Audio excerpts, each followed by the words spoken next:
만유의 주제 크신 하나님의 선물 나의 평안을 너희에게 주노라.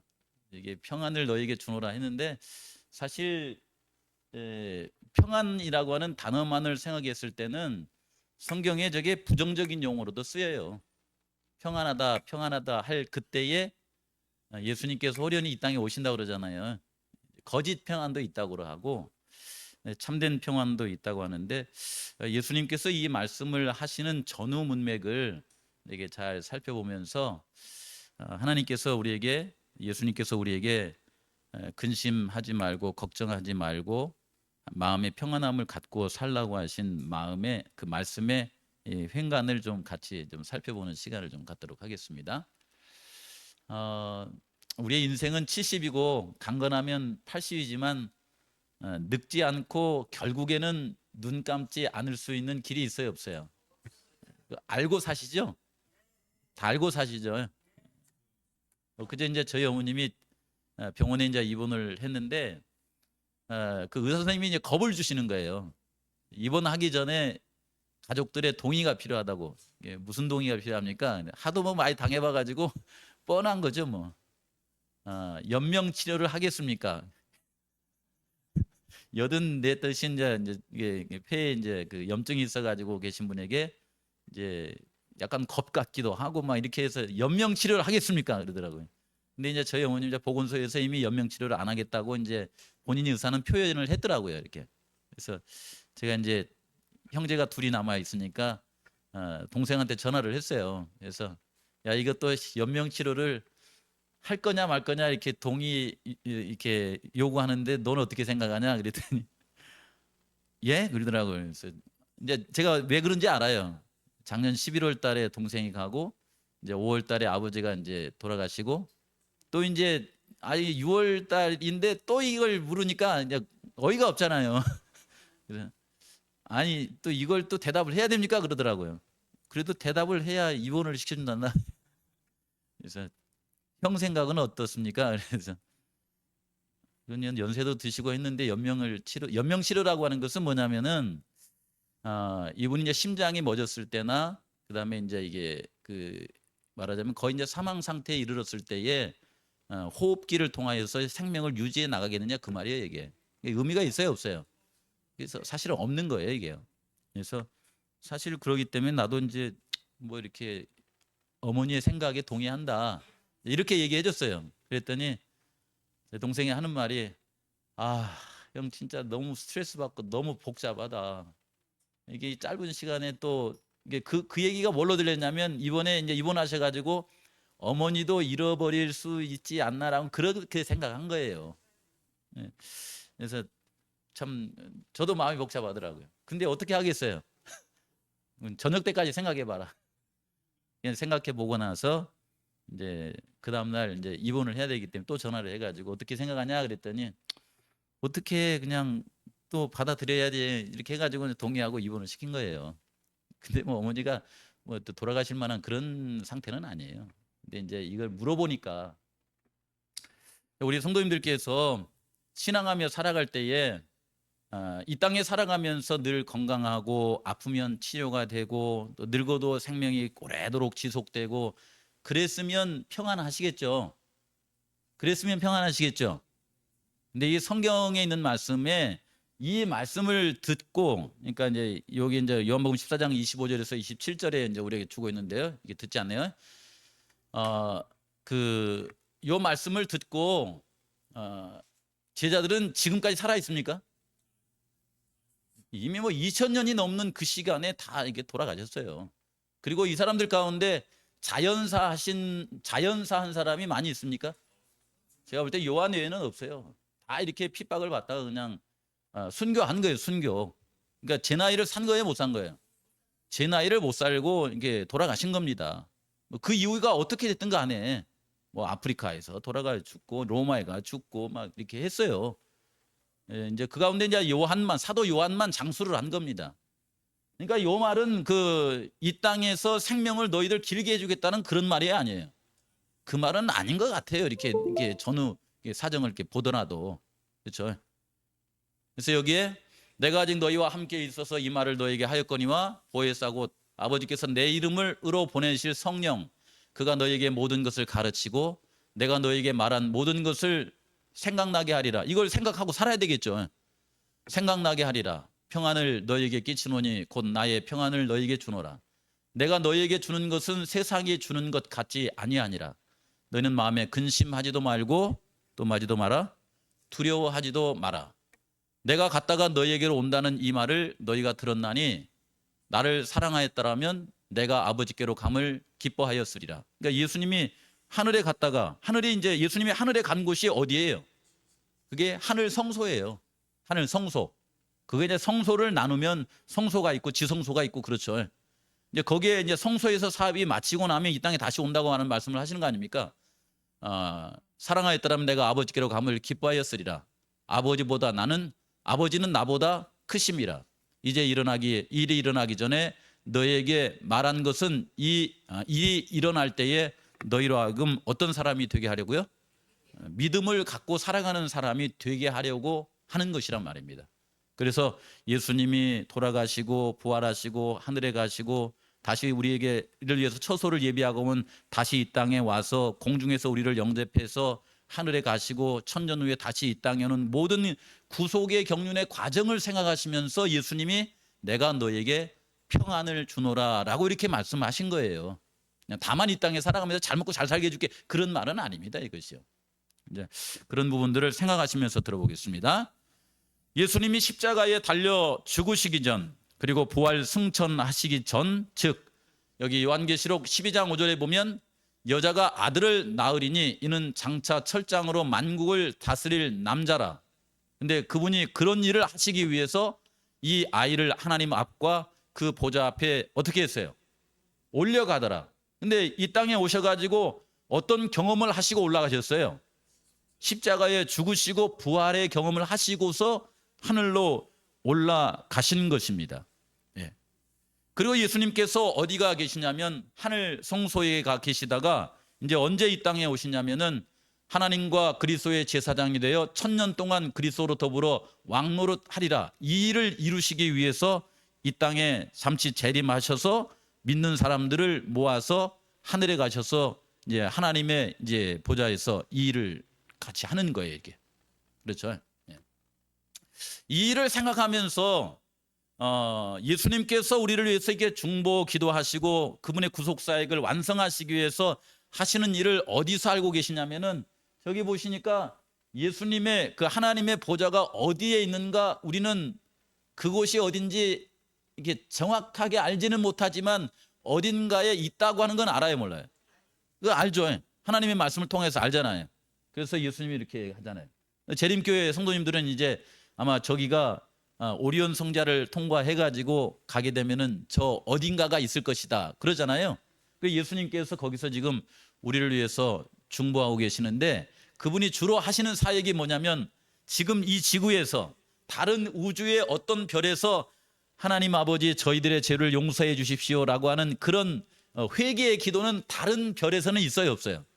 없어요. 없죠. 왜냐하면 죄 지은 그런 별이 없잖아요, 이렇게. 다만 이 지구에 이 땅에 있는 백성들이 아담이 범죄 이후로 우리의 마음속에 죄의 본성이 있고 또 죄를 이렇게 좋아하는 죄의 경향이 있어 늘 넘어지고 쓰러질 때마다 예수 그리스도의 이름으로 와가지고 기도하면서 주님 제가 이러이러한 주님 제가 이러이러한 아버지 저의 죄를 용서해 주십시오. 예수 그리스도의 이름으로 간절히 기도합니다. 그러면 이제 우리의 기도가 저 먼 거리를 이렇게 통과해 가지고 예수님의 귀에 들릴 거 아닙니까? 그러면 예수님이 이제 어떤 사역을 하시냐면 우리의 마음과 우리의 기도를 들으시고 저 지금 이 대한민국 제주도 성산읍에 살고 있는 마승용이가 저렇게 또 실수하고 넘어져 가지고 잘못을 하여서 저에게 회개의 기도를 하고 있는데 주님 저 마승용이의 죄를 뭘 보고 용서해 달라고 그래요?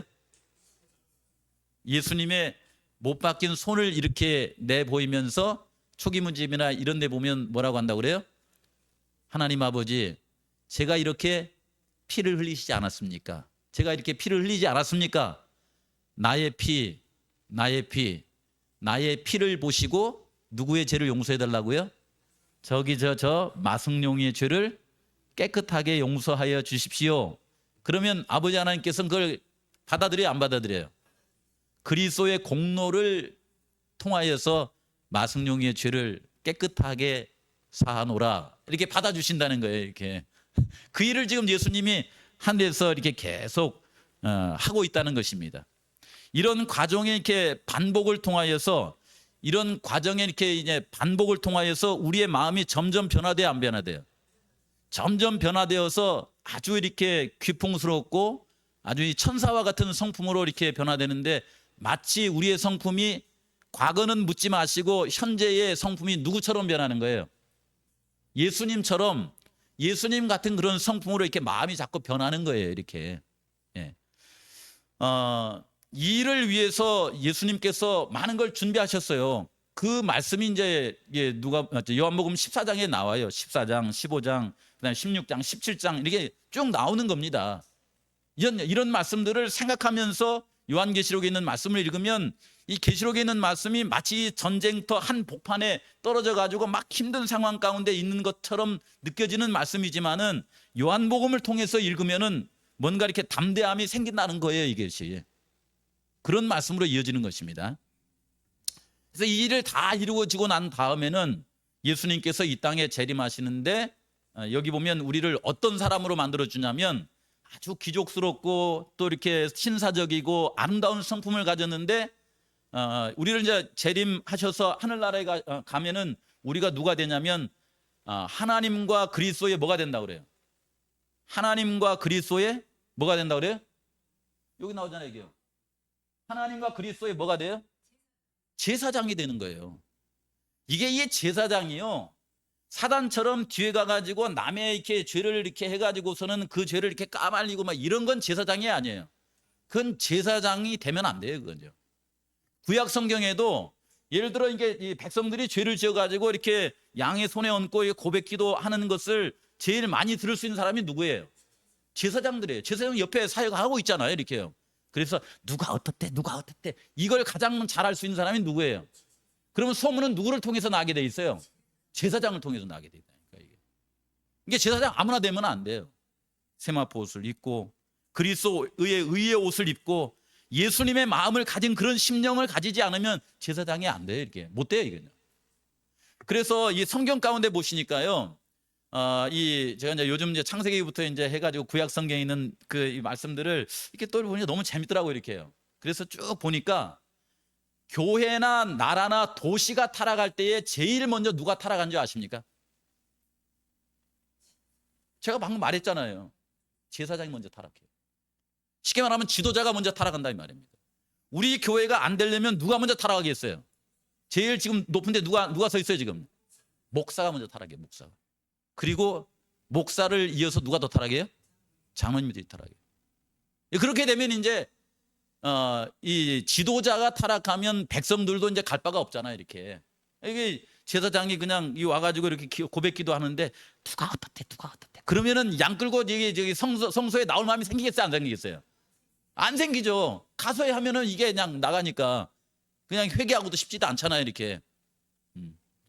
근데 여기 보시면은 우리가 예수님을 만나고 신앙 안에 사는 가운데, 그렇게 예수님이 중보하시는 가운데 이렇게 살아가다 보면 우리가 어떤 사람이냐면, 하나님과 그리스도의 뜻을 가장 잘 반영할 수 있는 누가 된다는 거예요?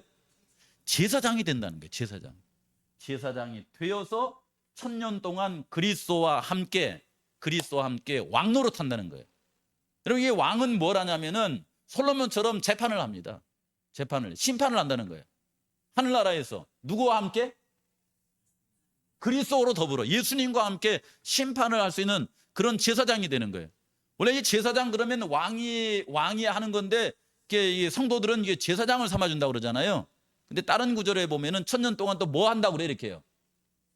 제사장뿐만 아니라 왕노릇을 한다고 하는 말씀이 계시록 20장과 22장에 보면 나와요. 세세토록 왕노릇 한다는 말씀이 나와요. 그렇죠. 예. 근데 이 땅에서 구원받아가지고 하늘에서 그런 삶을 이렇게 살아갈 때 우리가 심판을 하려면은 사람들의 마음을 이해해야 돼요, 못해야 돼요? 이해를 할 수 있어야 되죠. 이해를 못하는데 어떻게 그 일을 합니까? 그래서 이 땅에 살아가면서 예수님께서 3년 반 동안 공생해 하시면서 그가 연약함 가운데 태어나셔가지고서는 하나님의 말씀만 순종하는 것이 아니라 인간의 연약함 가운데 많은 고난과 어려움의 길을 걸어갔어요, 안 걸어갔어요? 걸어간 것처럼 하나님의 백성들에게도 이 땅에 사는 동안에 예수님을 영접하고서 어떤 과정을 걸어가냐면은 여러 가지 같지 않는 환난의 길을 걸어가요. 여러 가지 같지 않는, 다 다르죠, 달라. 마승용의 환난, 장로님들의 환난, 집사님들의 환난 다 달라요. 다 달라. 그런 환난의 길을 걸어가는 동안에 그 환난 가운데서 누구를 만나고 사냐면 예수님을 만나고 사는 거예요. 예수님을. 그러면 이제 그 과정 속에서 자신이 경험한 그 경험 속에서 하나님이 어떻게 함께 하여 주시는가를 자신의 경험을 통해서 하나님을 알아요, 몰라요? 그렇게 해서 이제 하나님을 아는 것입니다. 그렇게 해서 하나님을 알아요. 그리고 이제 이 하늘에 가서 이 제사장을 할 때 아마 이제 그렇게 하실 것 같아요. 하늘에 온 사람들은 이미 심판의 과정을 지나갔기 때문에 심판을 더 이상 할 필요 없지만은 하늘에 오지 않는 사람들을 이제 하늘에서 이제 심판의 과정을 통하여서 이제 최후의 심판을 해야 되잖아요. 이제 그 과정 속에서 이제 나와 비슷한 처지에 있는 사람이 이렇게 우리가 앞에 이제 온 거예요. 이제 그렇게 해서 이제 아마 심판의 과정을 지날 것 아닙니까? 그러면 그 상황에 있는 사람들의 그 사람의 마음이 상태가 이게 이해가 돼야 안 돼요. 너무 되는 거예요. 그래, 저렇게 고통스러울 때 나도 그랬었지, 나도 그랬었지 하면서 제사장이라고 하는 건 어떤 역할을 하는 거예요? 하나님, 저 사람을 할 수만 있으면 뭐 해달라는 거예요? 구원해 달라는 거죠. 용서해 달라는 거잖아요. 그런데 하늘나라에 가서 용서라는 것이 있어요, 없어요? 원래는 없어요. 원래는 없는데 그런 마음으로 1000년 동안 예수님과 더불어서 시간을 보내는 동안에 우리가 뭘 느끼냐면 하나님께서 이러한 가운데서 내가 구원받은 것은 전적으로 누구의 은혜라는 거예요? 하나님의 은혜라는 거예요. 예수님의 은혜라고 하는 것을 우리가 깊이 깨닫는 그런 과정 같아, 막 이렇게. 왜냐하면은 이 구속의 역사 속에서 1000년기 동안의 악인들의 회개는 없어요, 원래. 만약에 회개한다면 받아들여질까요? 만약에 회개한다면, 만약에 진심으로 회개한다면 받아들여질까요? 받아들여지겠죠. 만약에 진심으로 회개한다면. 그런데 이 땅에 그들의 인생의 선택을 종결 짓는다고 그러잖아요. 그래서 의로운 자는 그대로 의롭고 불의한 자는 그대로 불의하고 해서 선택이 이미 그때는 끝나버린 상태에서 한다고 그러잖아요. 그래서 없는 것이죠. 하나님께서 자비롭지 않기 때문에 나한테 용서하지 않을게, 그런 일은 없다는 겁니다. 하나님은 똑같아요. 예수님 재림하기 전에나 예수님 재림 후에도 또 1000년기 지난 후에도 하나님의 품성은 동일할까요? 어제나 오늘이나 그분의 성품은 동일하대요. 똑같대요. 근데 그런 과정을 겪으면서 우리가 어떤 은혜 가운데 구원을 받았는지 더 많이 생각해 볼 수 있는 그런 시간들을 1000년 동안 보내지 않을까, 이런 생각을 마음 가운데 가져봅니다. 이게 재림교인들은요, 구원 문제로 인하여 가지고 다른 사람하고 이렇게 막 이렇게 서로 이렇게 대립해 가지고 싸울 필요가 있어요, 없어요? 없습니다. 왜냐하면 우리가 하나님의 은혜로 구원받는 것인지, 내가 뭐 안식일 뭐 이렇게 52주 가운데서 51주 지켜가지고 구원받는 건 아니거든요. 만약 그거에 의존한다면 우리 구원은 늘 흔들려요, 이렇게. 하나님의 은혜로 우리를 하나님의 자녀로 삼아주시고 우리의 마음을 새롭게 해주셔서 주의 백성 시켜주셨다고 하는 그런 가운데 살아가는 것이죠. 자, 여기서 이제 또 한 번 더 생각해 보겠습니다. 여러분, 이 땅에 살아가는 동안에 예수님을 믿든 안 믿든 간에 이 땅의 삶 가운데서 태어나고 늙고 병들고 죽는 이 전제에서 피할 수 있는 사람이 있어요, 없어요? 아무도 없습니다. 여기 저는 어떻게 좀 피할 수 있을 것 같아요? 지금 보니까 좀 괜찮은 사람 같으니까 피할 수 있을 것 같죠? 피할 수 있을 줄로 생각하면 착각이죠. 더 많아, 더 많아. 우리 집에 보니까, 우리 저기 마승용 집안에 보니까 더 많아, 이렇게. 이게 병사가 좀 뒤에 오면 좋은데 일찌감치 와버리는 그런 케이스잖아요, 이게. 욥 같은 것도 어떻게 해요? 욥 같은 경우도. 이게 병사가 한 가족들이 70살, 80살, 100살 먹고 이런 일이 있으면 괜찮을 텐데 욥의 가족들은 어떻게 됐어요? 그냥 재난으로 인해 가지고 일찌감치 이 일이 생겨버렸는데 이거 누가 허락해서 일이 일어난 거예요? 욥기 1장 2장에 보시면은 하나님이 허락하셔서 사단이 그 일을 벌였다고 이렇게 나오지 않습니까? 그때 당시 욥의 자녀들이 몇 살이나 먹었을까요? 몇 살? 몇 살 정도 됐을 것 같아요? 제가 봤을 때는 이게 제가 볼 때 젊은 것 같아요. 아주 뭐 이렇게 창창할 때 그런 일이 벌어지지 않았을까? 생로병사, 이 땅에서의 삶 가운데 살아가면서 요걸 피해갈 수 있는 길이 있을까라고 하는 생각이 자꾸 들더라고요. 네. 그런데 이 시간을 살아가면서 요 시간을 살아가면서 우리가 예수님을 마음속에 받아들이고 때로 이렇게 죄가 있으면 회개하고 또 용서받고 또 회개하고 또 용서받고 이런 과정을 반복해서 이렇게 해야 안 해요? 예. 반복해서 하고 있죠. 여러분, 우리 성도님들께서 이제 금요일 날 예배 보실 때에 우리가 계속적으로 기도하면서 계속적인 성령의 은혜를 받아야 된다는 말씀도 되는데 그 내면에는 계속적으로 죄와 이렇게 연관져 가지고 죄를 짓는 일도 있다는 거예요, 없다는 거예요? 있으니까 또 성령의 도우심이 필요하다는 거 아닙니까, 이게? 그렇지 않아요? 저희 집에서도 이렇게 생활하다 보면은 제가 이제 오늘 또 양복을 또 이렇게, 양복은 안 입었지만 와이셔츠를 이렇게 하얗게 데리고 왔잖아요.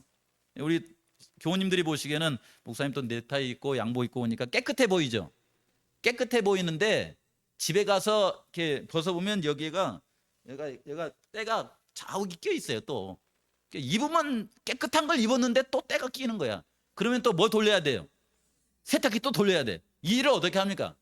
계속 반복해서 하는 거예요. 이렇게 반복해서 하면서 살아가는 동안에 우리의 삶의 변화가 뭐가 있는 것 같아요? 삶이 예수님을 더 닮아가는 것 같아요? 아니면 더 이렇게 좀 안 좋아지는 것 같아요? 닮아갔으면 좋겠죠. 닮아갔으면 좋겠죠. 마치 뭐와 같냐면은 이정님이하고 제가 만나가지고 처음에는 아주 그냥 설렘 가운데서 막 이렇게 아주 이렇게 그냥 두근두근 막 그렇게 만났었는데 살아가다 보니까 제 뭐까지 다 봐요? 이제 쉽게 말하면 별걸 다 봐요. 별걸 다 봐. 그러니까 저에 대해서 가장 잘 아는 사람이 누구예요? 거기에요, 거기. 이정님, 저희 집사람이잖아요. 근데 그러면서도 저의 그런 면이 있음에도 불구하고 서로 이렇게 덮어주고 또 이렇게 아껴줄 수 있는 사람이 누구예요? 그거 저희 집사람만큼 따라올 사람 아무도 없어요. 그러다 보니까 이제 시간이 지나면서 이렇게 서로와의 관계 속에서 사랑이 넓어지고 깊어지고 이렇게 된다고 하는 거 충분히 이해하시겠죠? 예수님과의 관계도 그럴 것이다라는 생각을 제 마음속에 이렇게 가져봅니다. 여러분께 그리스도 안에 살아가는 방법이 한 가지 같지만은 아주 이렇게 다양하고 그렇습니다. 특별히 이게 대한민국에 사는 게 우리 성도들은 그런 걸 많이 생각하셔야 돼요. 왜냐면은 이제 얼마 전에 제가 이제 여기 있죠. 이 그림 뭐냐면은 우리 이제 지구라고 하는 나라에서 관광객이 가장 많이 찾아온 나라를 이렇게 꼽아 보니까 이게 쭉 보니까 어느 나라겠어요? 관광객이 가장 한 해 동안에 많이 찾아온 나라 어디 있냐 이게? 이게 보니까 대충 보니까 이렇게 미국하고 프랑스예요. 저기 어디야? 프랑스인데 이게 여기 프랑스가 제일 많아요. 이게 보다 더 많아요. 프랑스를 사람들이 한번 여행 가고 싶은 그런 꿈으로 이렇게 치더라고요. 프랑스. 그 다음에 이제 다른 나라가 미국하고 어디에? 여기면 스페인이에요. 스페인. 여기 한번 가보고 싶다. 이렇게 꼽습니다. 그럼 이게 아시아 가운데서 보시면 중국, 그 다음에 타일랜드, 어디야 그가? 태국하고 일본하고 한국 가운데 관광객이 어디를 많이 가요? 실제로 태국을 많이 갑니다. 저도 이 태국 가보니까 볼거리가 얼마나 많은지 몰라요. 코끼리도 타고 뭐 불교 사원도 가고 막 바닷가도 가고 엄청 뭐 열대과일도 많고 좋더라고요 이렇게요. 근데 뭔가 내용이 가보고 싶은 나라 이게 태국 그다음에 일본 중국 한국 가운데 거기 한번 가보고 싶다 하는 나라로 이렇게 크게 이렇게 떠오르는 나라가 어느 나라예요? 네? 사람들이 이렇게 그곳에 한번 가보고 싶다는 그런 나라 어느 나라겠어요? 대한민국이에요. 대한민국은 참 묘한 것 같아요. 대한민국은 태국만큼 이렇게 바닷가에 여름에 가면은 막 이렇게 건조한 가운데서 막 이렇게 상쾌한 가운데 이렇게 해수욕 갈 수 있는 그런 조건이 돼야 안 돼요. 저는 여름에 제주 바닷가에 안 갑니다. 얼마나 막 무덥고 막 습하고 냄새 나는지요. 그냥 차라리 저기 비자림이나 저기 어디야 저기 살인이 숲에 가지 여기 잘 안 가요. 예. 대한민국 그런 곳이에요. 이게 별로 이렇게 좋은 그런 모양새로 이렇게 조건이 갖춰진 그런 나라가 아닙니다. 근데 사람들이 한국에 와보고 싶어해요. 그 이유가 왜 그러냐면은 한국은 뭐가 있냐면 스토리가 있다. 스토리가 있대. 음식을 먹어도 뭐가 있어요? 음식 스토리가 있어요. 요것 때문에 사람들이 오는 거거든요. 제주에 많은 사람들이 환경이 좋아서 오는 것 같죠? 꼭 그렇지 않아요. 제주에 가면 뭔가 이야기가 있어요. 뭐 이 오조리 가면은 그 돌담길, 이 돌담길을 누가 이런 생각을 하고 쌓았을까? 뭐 이렇게 밭담길, 이 밭담길을 왜 이렇게 쌓았을까? 이게 두 겹으로 안 쌓고 왜 한 겹으로 쌓았을까? 이런 거 있잖아요. 이야기요, 이야기. 그렇죠. 왜 밭담길을 이렇게 두 겹으로 안 쌓고 한 줄로 쌓습니까? 이게 이제 우리는 여기에 살면서 그냥 뭐 이렇게 돌이 부족해서 했든지 아니면 경계를 표시하기 위해서 했겠지 이렇게 생각하는데 요걸 가지고 강연을 하는 사람은 그렇게 생각하지 않아요. 김창호 강연사는 이런 게 뭐라고 하냐면은 돌담길을 이렇게 쌓는데 이것은 뭐라고 그래요? 바람막이라고 그래.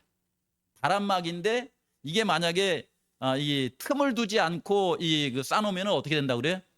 바람에 허물어진대. 그래서 그 돌담 사이에 뭐를 만들어 놓은 거예요? 틈을 만들어 놓은 거예요. 틈. 그렇게 하면서 뭐라고 하냐면 인생을 살아가면서 좀 틈이 있는 삶을 사십시오. 뭔가 숨을 쉴 수 있도록 해주십시오. 이렇게 이제 이게 갖다가 쓰는 거예요. 스토리를 만들어내는 거예요. 그 대한민국에 있는 그 여러 이렇게 관광객들은 오시고 나서 가면서 뭐라고 하냐면 또 오고 싶은 곳이래요. 또 오고 싶은. 왜냐하면 와서 보니까 이 사람들은 노래를 하거나 그 다음에 음식을 먹거나 관광 뭐 이렇게 가옥을 짓거나 하는 안에 보면 스토리가 있어요. 근데 이런 스토리를 이렇게 만들어 가지고 뭘 만드냐면은 드라마를 만들어요. 그래서 K 드라마, K 노래, K 그 음식 문화 이런 걸 통해서 이제 많은 사람들이 알려지게 된 것이 이제 이 땅의 한국에서의 모습이에요. 그러면 이제 우리는 제주에 살기 때문에 뭐랬냐면 어제 말씀드렸잖아요. KJ 한국에 있는 제주도의 이야기를 만들어갈 필요가 있겠죠. 이렇게 만들면서 이제 우리가 살아가는데요. 여기 우리가 우선 이런 걸 아셨으면 좋겠어요. 우리가 이렇게 살아가는 동안에 사단은 사람들을 어떻게 시키려고 하면 세속화 시키려고 그래요. 그렇죠. 그래서 하나님을 떠나가게 만듭니다. 반면에 하나님도 이 가운데서 일하실까요? 하나님은 똑같은 삶을 사는 동안에 살아가는 이야기 속에서 그 얘기를 뭔가 이렇게 영적인 이야기화 시켜가지고 사람들로 하여금 뭐 하게 만들려고 하는 게 사단이 세속화 시킨다면 하나님은 뭐 어떻게 시키려고 그래요? 하나님이 하시는 일은 뭐예요? 하나님이 하신 일. 예? 안식일을 지키는 백성들은 이걸 아시잖아요. 하나님이 하시는 일이 뭐예요? 여기 보시면은 사람이 준행하면 그로 말미암아 삶을 얻을 내 율례를 주며 내 규례를 알게 하였고 또 내가 그들을 거룩하게 하는 누구인 줄? 여호와인 줄 알게 하려고 내 안식일을 주어 그들과 나 사이에 표징을 삼았노라. 쉽게 말하자면 이 땅의 많은 얘기들을 가운데서 그 얘기 가운데서 하나님께서 하시고 싶어 하는 일은 뭐냐면 사단은 세속화라고 하면 하나님은 어떤 화예요? 세속. 반대가 뭔 것 같아요? 여기 뭐 한다고 그랬어요? 거룩화죠. 거룩화. 거룩하게 하는 거예요. 거룩하게. 그 가운데서 뭔가 사랑할 거리, 하나님을 생각할 거리, 하나님의 본향을 이렇게 바라볼 거리, 이런 걸 만들면서 살아가는 거예요. 이렇게. 제가 지금 성경절을 하나 이렇게 들려드리고 이걸 우리 성도님들한테 알려주려고 하는 거예요? 아니면 이런 성경 말씀을 가지고서 우리의 삶을 하나님의 은혜 가운데 이렇게 풀어가게 하려고 이런 말씀을 드리는 거예요? 잘 한번 생각해 보시라라고 하는 거예요. 하나님께서 예수님 이 땅에 재림하실 때 어떤 백성을 데리러 오시냐면 하나님의 품성 닮은 사람들을 데리러 오신대요. 그렇죠? 만약 마지막에 흔들어 가지고서 하나님의 말씀, 하나님의 품성 아닌 사람들은 하나님의 나라에 갈 수, 쉽게 말하자면 예수님 재림하실 때 공중에 들릴 수 있어요, 없어요? 하나님의 품성을 담지 않았으면 안 들린다는 거예요. 근데 그들을 하나님의 품성 담게 하려고 하나님께서 우리에게 뭘 주신다는 거예요? 늦은 비 성령을 주신다고 하지 않습니까? 늦은 비 성령 플러스 이른 비 성령을 세자로 이렇게 표현하면 다른 말로 이렇게 표현하면 뭐예요? 늦은 비 성령, 이른 비 성령을 다른 말로 표현하면 뭐예요, 이것이요? 예? 그게 보혜사 성령 아십니까? 보혜사 성령님. 그렇지 않아요?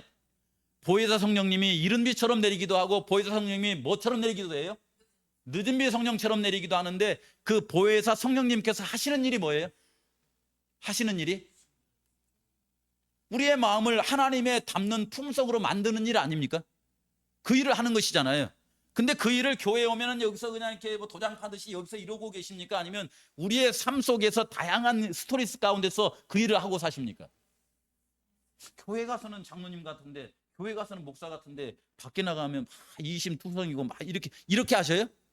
그렇게 하시는 것이 아니라 우리의 모든 삶 속에서 하나님께서는 우리를 하나님의 백성 되게 그렇게 만들어 가시는데, 그분께서 우리를 거룩하게 하는 여호와인 줄 알게 하려고 우리에게 안식일을 주셨는데, 안식일을 구별하여 지키는 백성들은 자신들을 자기의 자유의지로 인하여서 하나님께 맡기면서 말씀 보고 기도하면서, 하나님, 저를 이 세상 살아가면서 어떤 상황 속에서라도 하나님의 품성을 드러낼 수 있는 거룩한 사람이 되게 해 주세요 라고 자신을 맡기는 백성들이 누구예요? 그 백성들이 남은 백성이고, 그들이 지키는 것이 뭐예요? 안식일이에요. 그러니까 안식일을 지키는 백성들에게 있어서 도드라지게 이렇게 드러나는 것은 뭐예요? 도드라지게 드러나는 것은 안식일을 지키는 것입니까? 아니면 마음이 하나님의 품성을 닮은 것입니까? 예수님이 십자가에 달려 돌아가실 때에 안식일 지키는 백성들에 의해서 예수님이 십자가에 고소당했어요? 아니면 안식일을 안 지키는 사람들에 의해서 고소당했어요? 안식일 지키는 사람들인데 하나님의 품성을 안 가진 사람들에 의해서 고소당한 거예요, 이게. 쉽게 말하면 안식일 지키는 사람들에 의해서 고소당한 거예요. 그렇죠? 그럼 예수님은 어떤 분이세요? 안식일을 지키는데 어떤 사람이에요? 하나님의 품성을 가지는 분이었어요. 하나님의 품성을 가지신 분. 쉽게 말하면 예수님은 십자가에 이렇게 고소당하여서 가지고 돌아가신 이유가 뭐 때문에 그런 거예요? 안식일 때문에 그런 겁니까? 하나님의 품성 가진 것 때문에 그런 겁니까? 하나님의 품성 가진 것 때문에 그런 거예요. 하나님의 품성 가진 것 때문에. 그래서 예수님 재림하시기 전에 우리의 마음으로 하나님을 섬기면서 이런 삶을 이렇게 살아가는데 여기 오면 우리의 인생을 살아갈 때에 우리는 매번 안식일을 지키면서도 내가 세속화될 것이냐 아니면 거룩화될 것이냐, 하나님께 내 자신을 이렇게 드릴 때에 선택하고 살 수 있어요, 없어요? 선택하고 사는 거예요. 선택하고. 그래서 어쩌면은 내가 세속화되는 것도 누구의 선택이에요? 그거 자기 선택입니다. 그다음에 우리를 거룩하게 해주시겠다고 하는 하나님의 약속하에서 내가 거룩하게 되는 것도 누구의 선택이에요? 하나님이 하시는 일이지만 우리가 선택하지 않으면 그 일이 일어나요, 안 일어나요? 안 일어난다는 것입니다. 우리의 선택에 의해서 우리의 삶을 이렇게 살아가는데요. 이런 삶 가운데서 이제 우리 성도님들이 사시면서 참 요즘 이제 제가 여기다 이런 글을 써요. 이 글을 이제 설교 준비를 하다 보니까 우리가 예수님을 닮는 모습 가운데서 어차피 우리가 노병을 하지만은 몇 살에 이렇게 그 일이 일어날지 모르지만 노병하다가 이제 소망 가운데 죽는데 재림 때에 만날 때에 예수님을 닮은 모습으로 우리가 예수님을 만났으면 좋겠다라는 그런 생각이 자꾸 드는 거예요, 이렇게. 그렇죠? 우리 성도님도 그랬으면 좋겠죠. 네. 근데 지난주에 우리가 이제 준이가 침례를 이렇게 받았는데 제가 이렇게 적어놨어요. 요즘 한 장로님이 준이와 며느리와 함께 교회와 예배드리는 모습이 참 좋다. 가족들이 함께 재림신앙하는 모습처럼 아름다운 것이 어디 있겠는가. 준이의 목소리가 커서 찬미할 때 우렁차게 튀는 소리가 마치 나팔 소리처럼 아름답게 들린다. 이런 거예요. 어려운 속에서도 가족들과 함께 하나님을 기억하고 하나님 전에 나와서 함께 예배드리며 살아가는 이런 삶의 기쁨, 이 행복. 그렇죠? 아브라함처럼 다윗처럼 우리가 이 땅에 그렇게 믿음 가운데 살아가다가 다시 만날 때 그때에 이 땅에서 그냥 영원히 이렇게 존재가 사라지는 것이 아니라 부활의 몸으로 변화된 몸으로 다시 만났으면 좋겠다. 그걸 노래한 것이 고린도전서 15장에 있는 말씀들 아닙니까? 이 고린도서 15장은 부활의 장이에요. 부활장. 예수님 믿는 사람들의 결국이 어떻게 되는가를 알려주는 장이 고린도서 15장이에요. 15장. 예. 여기 보시면은 첫사람 아담은 하나님께서 만들어 놓으셨기 때문에 생명이 되었다 그랬고, 마지막 아담은 어떤 분이에요? 마지막 아담은 예수님이잖아요. 이 땅에 오신 목적이 뭐예요? 죽은 사람들을 살려주러 오신 거잖아요. 이렇게요. 살려주는 영이 되었나니. 그러나 먼저 신령한 사람이 아니요, 이 땅에 태어난 사람들은 먼저 무슨 몸으로 태어나요? 육의 몸이라는 말은 다른 말로 하면 죄된 몸이라는 말입니다. 이게 쉽게 말하면 이게 생로병사의 법칙을 거스릴 수 있어요, 없어요? 없어요. 없는 몸으로 태어난다는 것입니다. 육의 사람이요, 그 다음에는 어떤 사람이 되는 거예요? 이 땅에 은혜의 왕국을 살아가는 동안에 물과 성령으로 거듭나서 신령한 사람이 되지만은, 예수님 재림할 때의 신령한 사람은 뭐냐면은 영원히 죽지 않을 수 있는 그런 몸으로, 아까 우리 손주 집사님께서 지금 이 모습을 한 30년 거꾸로 돌려놓으니까 어때요? 젊어 보여요? 좀 시원찮게 이렇게 했지만은, 저걸 아주 이제 AI가 발달해 가지고 아주 세밀하게 해놓으면은, 아니 저게 나 처녀 때 모습 똑같네, 이런 모습이 나올 거예요. 근데 그 모습보다 더 아름다운 모습으로 우리를 만들어주는 것이 예수님 재림 때 일어날 일이에요. 그 얘기하는 거잖아요. 첫사람은 땅에서 났으니 흙에 속한 사람이거니와 둘째 사람은 하늘에서 났느니라. 무릇 흙에 속한 사람들은 저 흙에 속한 자와 같고, 무릇 하늘에 속한 사람은 저 하늘에 속한 이와 같으니, 요 얘기를 이제 계속 하는 것입니다. 하면서 뭐라고 하냐면, 이 땅에서 아무리 안간힘을 쓸지라도 혈과 육에 있는 이런 것으로 가지고서는 우리가 하나님의 나라에 들어갈 수 있어요, 없어요? 없다 그래요. 없다 그래요. 우리가 하나님의 나라에 들어갈 수 있는 것은 예수님과 성령님의 은혜로 말미암아 저기에 들어갈 수 있는 길 위에는 저기가 없습니다, 여러분. 그렇죠? 생로병사의 삶을 살아가다 영원히 살아갈 수 있는 이 길, 썩을 것으로 심고 썩지 않을 것으로 다시 살고, 욕된 것, 약한 것, 육의 몸 이걸로 심고, 영광스럽고 강하고 신령하고 영의 몸, 이런 몸으로 부활할 것을 우리의 마음까지 소망하고 있습니까? 교회 다니면서 자꾸 이런 말씀에 자꾸 이게 노출되고 막 익숙해지면요, 이런 마음이 들어요. 어떤 마음이 드냐면은, 우리가 이게 낚시하러 가가지고 이 낚시 바늘에다가 뭘 끼워넣어요? 이 미끼를 끼워놨는데 그게 꼴랑 뭐예요? 꼴랑 새우 한 마리예요. 새우 한 마리. 꼴랑 새우 한 마리 던져놓는 거잖아요. 요거 갖다 던져놓고 이렇게 기다리다가 딱 채면 뭐가 물려요? 새우를 건지기 위해서 낚시하는 사람 봤습니까? 새우 한 마리 넣고서? 그건 말이 안 되는 거죠. 새우 한 마리 껴놓고서 뭐가 걸려 나오기를 바래요? 요만한 돔이나 아니면 이렇게 우럭이나 뭐 이런 쫙 딸려오기를 바라는 거잖아요. 이렇게요.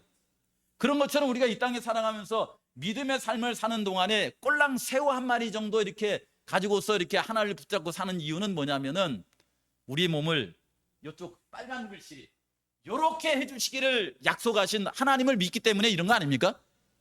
그런 거 아니에요?